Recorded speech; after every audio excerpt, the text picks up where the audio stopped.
कैसे हैं आप लोग? आई होप सब ठीक होंगे।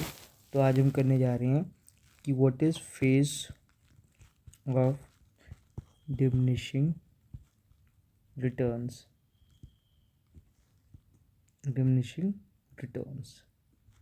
ठीक है, शुरू करने से पहले I will request you people to like, share and subscribe my channel. Let's begin with the topic. The phase of diminishing returns, ये होता है सेकंड फेज। ठीक है, ये होता है सेकंड फेज। ये क्या होता है कि जो हमने डायग्राम लॉ वेरिएबल पोर्शन का बनाया था, मैं एक बार दोबारा बना देता हूँ आपके लिए चाहे तो। ठीक है, ये सॉरी थोड़ा ख़राब बन गया। ठीक है, एक था ये और एक था ये। यहाँ पे ये हाईएस्ट है, यहाँ से ये, और ये जहाँ पे हाईएस्ट है ये बेसिकली। ठीक है, so this was the first phase, this is the second phase and this is the third phase. ठीक है, और this is the second phase.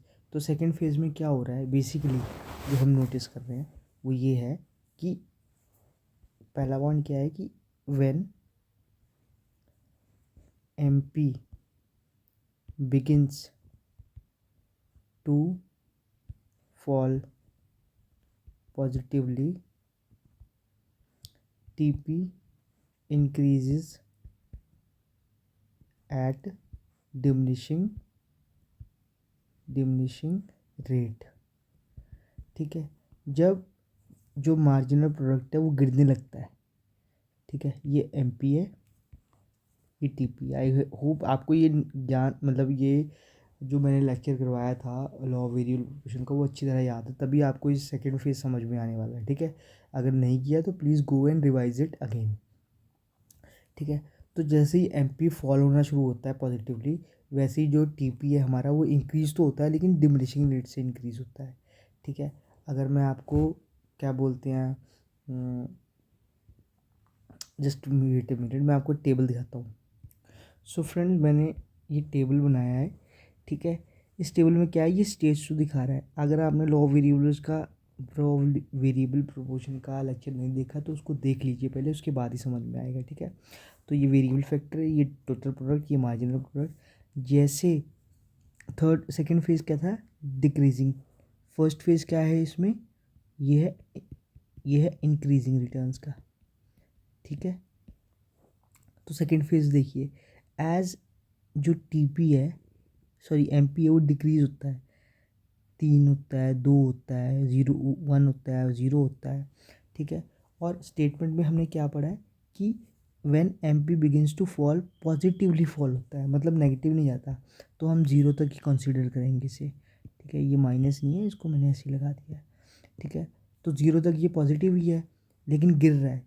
तो जैसे ही ये गिरता है वैसे ही जो TP है वो भी फॉल होना शुरू हो जाता है, वो भी इंक्रीज तो होता है मगर डिमिनिशिंग रेट से। रेट याद रखना है, पहले 3 से इंक्रीज होता है, फिर 2 से इंक्रीज होता है, फिर 1 से इंक्रीज होता है। ठीक है, ठीक है, इसके बाद आगे बढ़ते हैं। ठीक है, अगला पॉइंट क्या है इसका कि when MP is equal to 0, जब MP 0 हो जाता है तो TP क्या होता है, मैक्सिमम होता है। वो तो हमने डायग्राम में भी देख लिया, या टेबल में भी देख लो। MP 0 हो गया, TP मैक्सिमम 15। और डायग्राम में भी देख लो, जब MP 0 हो गया इस पॉइंट पे, ठीक है, पॉइंट E है, तो पॉइंट D पे TP जो है वो मैक्सिमम है। ठीक है, नाउ ये सब ये क्यों हो रहा है, what are the causes of it, causes of diminishing returns के क्या फैक्टर्स हैं या क्या रीजन है कि जिसकी वजह से कंपनी में डिमिनिशिंग रिटर्न्स आ रही है। तो पहला है over utilisation of fixed factors, कि over utilisation of fixed factors हो रही है। ठीक है, आफ्टर ऑप्टिमम, ऑप्टिमम की स्पेलिंग थोड़ी अच्छी से लिख देते हैं, after optimum utilisation of fixed factor F F लिख दिया मैंने, फिक्स्ड फैक्टर इफ़ अगर मोर ज़्यादा units of variable factor, V F लिख दिया मैंने, variable factor are added then the fixed factor, the FF, gets over utilized and will bring less than proportionate returns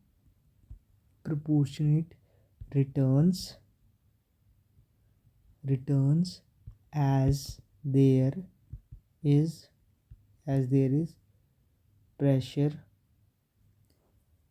on fixed factor।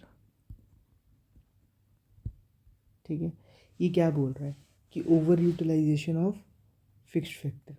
इसका मतलब क्या होता है, आपको पता होगा कि जब हम लॉ ऑफ वेरिएबल फंक्शन पढ़ते हैं तो एक अजम्पशन लेते हैं कि फिक्स्ड फैक्टर हमेशा फिक्स्ड रहेंगे और वेरिएबल चेंज होगा, जिसकी वजह से आउटपुट में चेंज होगा। तो जब फिक्स्ड फैक्टर फिक्स्ड है, ठीक है, if more units of variable factor are added, अगर मतलब ये मशीनरी है, बेसिकली मशीन है, ये तो फिक्स्ड रहेगी कि इतनी 10 मशीनें 10 से ही काम चलेगा, लेकिन आप लेबर और ऐड करते जा रहे हो। तो जहाँ पहले एक मशीन, पहले मान लो 10 मशीन थे, ठीक है, और 20 लेबर थे, तो एक मशीन पे कितने लेबर हुए, 2 लेबर हुए, ठीक है। अब मशीन तो सेम ही है, 10 मशीन है, लेकिन लेबर 40 हो गए, ठीक है, 40 हो गए।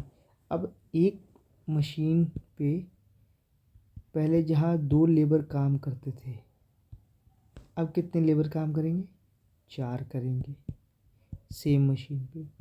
तो जहाँ पहले ये मान लो 2 लोग काम करते थे, एक 8 घंटे काम करता था, एक 8 घंटे, तो 16 घंटे काम होता था। अब कितने घंटे होगा, 8 + 8 + 8 + 8, 8 8 16, 16 8 24, 24 8 32, पूरे 32 घंटे काम चलेगा।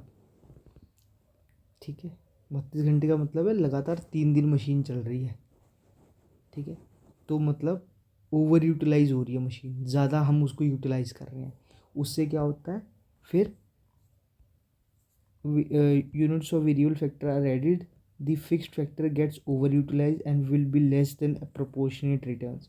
उसकी वजह से क्या होता है, जब हम ज़्यादा मशीन को यूज़ करेंगे तो वो ख़राब होती रहेगी, उसमें वियर एंड टियर लॉसेस आएंगे, कभी तेल ख़त्म हो गया, कभी टायर कोई वायर टूट गई, कभी कोई इलेक्ट्रिक करंट पास नहीं कर रहा, कभी कोई स्विच टूट गया, ठीक है, ये आता रहेगा, जिससे क्या होगा, there is pressure on fixed factor.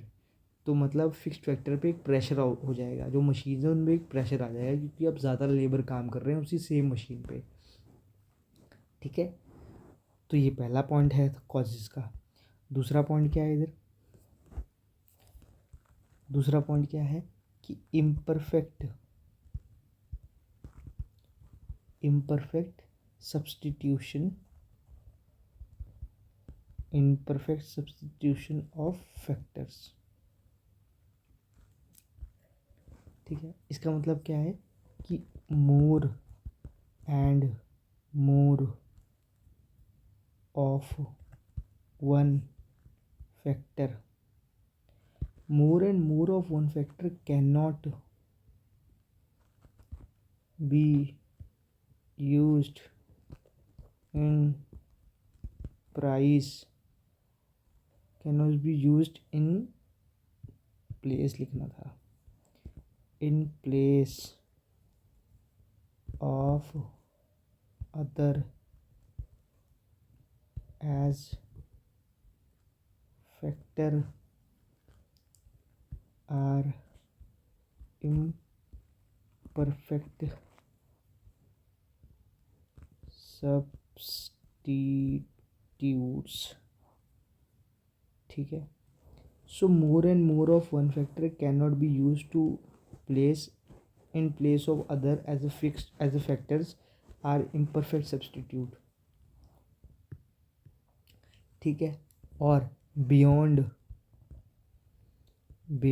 a limit मतलब एक लिमिट के बाद इट इज़ नॉट पॉसिबल, ये पॉसिबल नहीं होता to substitute factor of production hence MP falls. Hence इसलिए MP फॉल होता है. इसका मतलब क्या है कि इम्परफेक्ट सब्स्टिट्यूशन ऑफ फैक्टर्स मतलब देखो जो लेबर होते हैं ना वो इम्परफेक्ट सब्स्टिट्यूट होते हैं. ठीक है. ज़रूरी नहीं है कि सारे लेबर्स एक जैसा काम करें. कोई अलग काम करता है, कोई कुछ और करता है. किसी की एफिशिएंसी कुछ होती है, किसी की कुछ होती है. कोई 8 घंटा काम करता है, कोई 6 घंटा काम करता है, कोई 10 घंटा काम करता है. ठीक है. तो ये बोल रहा है कि as more and more of one factor can not be used in place of other factor. वो कह रहा है कि ज़्यादा से ज़्यादा एक फैक्टर यूज़ नहीं हो सकता किसी दूसरे फैक्टर्स के लिए. ठीक है. As factors are imperfect substitute क्योंकि फैक्टर जो है वो इम्परफेक्ट सब्स्टिट्यूट है. मतलब हूबहू वैसे नहीं है जैसा दूसरा कोई काम कर रहा है. ठीक है. Beyond the limit it is not possible to substitute factor of production hence MP falls. वो कह रहा है कि मतलब मशीन से सोचो. ठीक है. मशीन है. ठीक है. अब आपने प्रोडक्शन को इंक्रीज़ करना है. ठीक है. तो मशीन तो फिक्स्ड है, तो क्या करोगे आप लेबर को इंक्रीज़ करोगे. मगर किस हद तक आप लेबर को इंक्रीज़ करोगे. मतलब क्या होता है कि हर एक लेबर जो नया इंट्रोड्यूस होगा कंपनी के अंदर ज़रूरी नहीं है कि वो लेवल मैच कर पाए जो एक एफिशिएंट लेबर कर रहा था. ठीक है.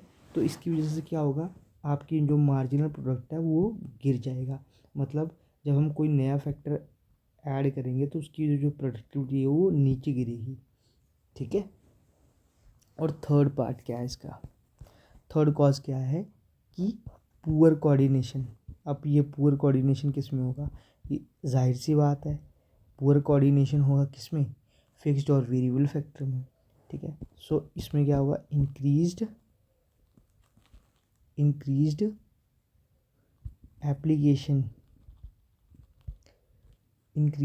Application of the variable factor with a fixed factor. ठीक है. beyond a point crosses